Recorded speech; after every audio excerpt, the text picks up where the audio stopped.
If you want to learn some graphic design tips and techniques that will make graphic design feel like you've got the cheat codes, well, this video will please you for sure.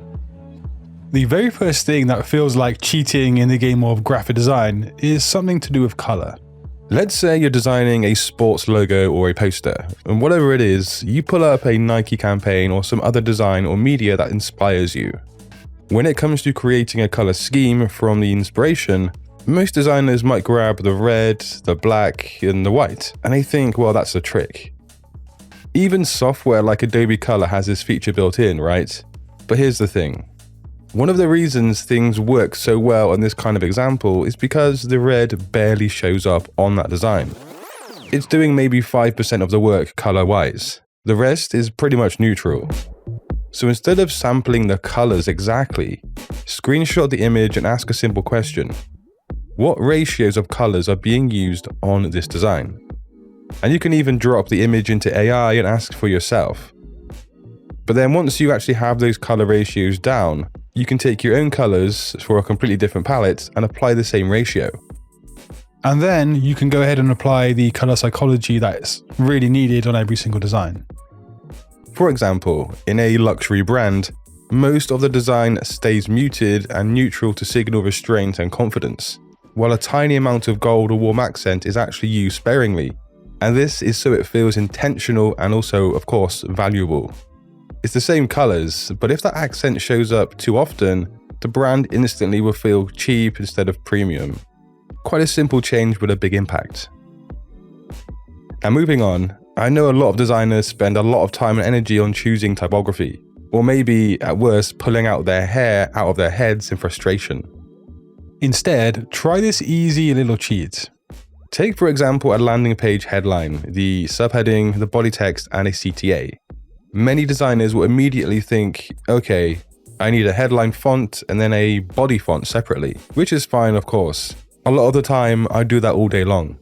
But a quick workaround that solves a lot of the headache and saves time is to use a superfamily like Inter or Helvetica or something similar, and then craft an entire page or design with that. So the headline is obviously bold and wide. The subhead could be regular, the body might just be slightly lighter, and the CTA may be condensed or italic. It's the same typeface everywhere on that design, but then you step back and suddenly it just feels, well, decent, well, finished, awesome. And this is how you avoid typography looking like it's trying too hard or simply bad if you're in a rush or just stuck.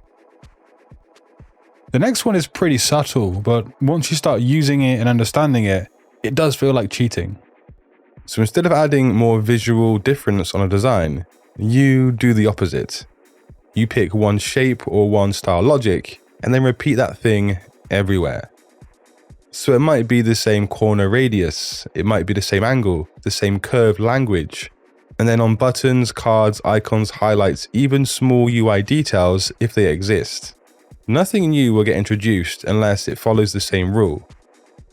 And suddenly the design feels cohesive without you really doing more work.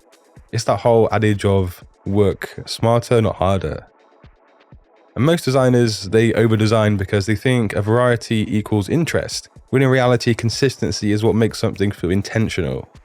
And this is how designs start to feel like they belong together instead of looking like a collection of good ideas fighting each other one-on-one. So I've been playing around with something new, and it makes a lot of sense. This is the Artlist AI Toolkit. The idea is pretty simple really. It brings AI image, video, and voiceover tools into one organized workspace. And that's so you're not jumping between different tools just to get one idea out of your head. And the reason over 50 million creators are using it is because everything you need to create with AI is actually organized for once. You get access to more leading AI models than ever before inside Artlist. And you can choose the right model depending on what you're actually working on. All your generations live in one place, which makes it much easier to refine ideas instead of just starting from scratch every single time. And if you like control, you've got it right here. So things like prompt guidance scale, negative prompts, more reference images, and multiple outputs all at once. And one of the most interesting parts is Artlist Original Model 1.0. It's the first image model trained entirely on Artlist's own high-quality footage, and that means the results are grounded in real professional cinematography. So it's built for photorealism, production-ready outputs, all with proper color science, depth, and dynamic range. And you can even direct the look using real lenses, camera bodies, and film styles. Prompts are interpreted very precisely, so what you actually imagine is much closer to what you actually get. And there are 4 styles depending on your use case, so cinematic, professional, indie, and commercial. The AI Starter is great if you're just getting started with AI and you want to explore without any pressure. AI Professional gives you more power if you're creating on a regular basis or at scale. And if you want AI tools plus full access to Artlist premium stock catalog, Artlist Max gives you everything in one place. But coming soon, Artlist Studio takes things even further. It's designed as a full AI production experience, giving creators more control at every single stage of video production. It's definitely one thing to keep an eye out for if you're a serious designer, and you can check out Artlist via the link in the description box down below. The next tactic is one of my favorites, but I really do love sharing it to the design community. Open the same design twice, literally the same file.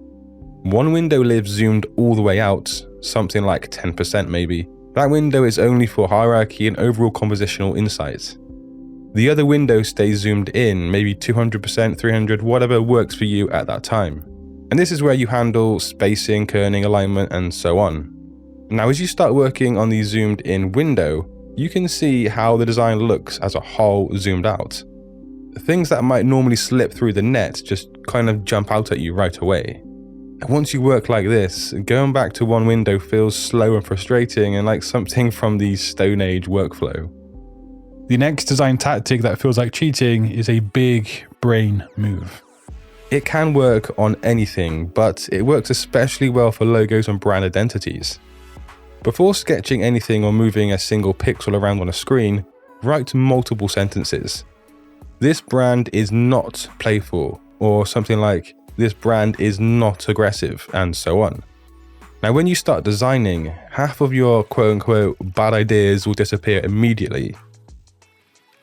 You don't accidentally add rounded corners to a serious brand. You don't introduce sharp angles into something that's meant to feel friendly.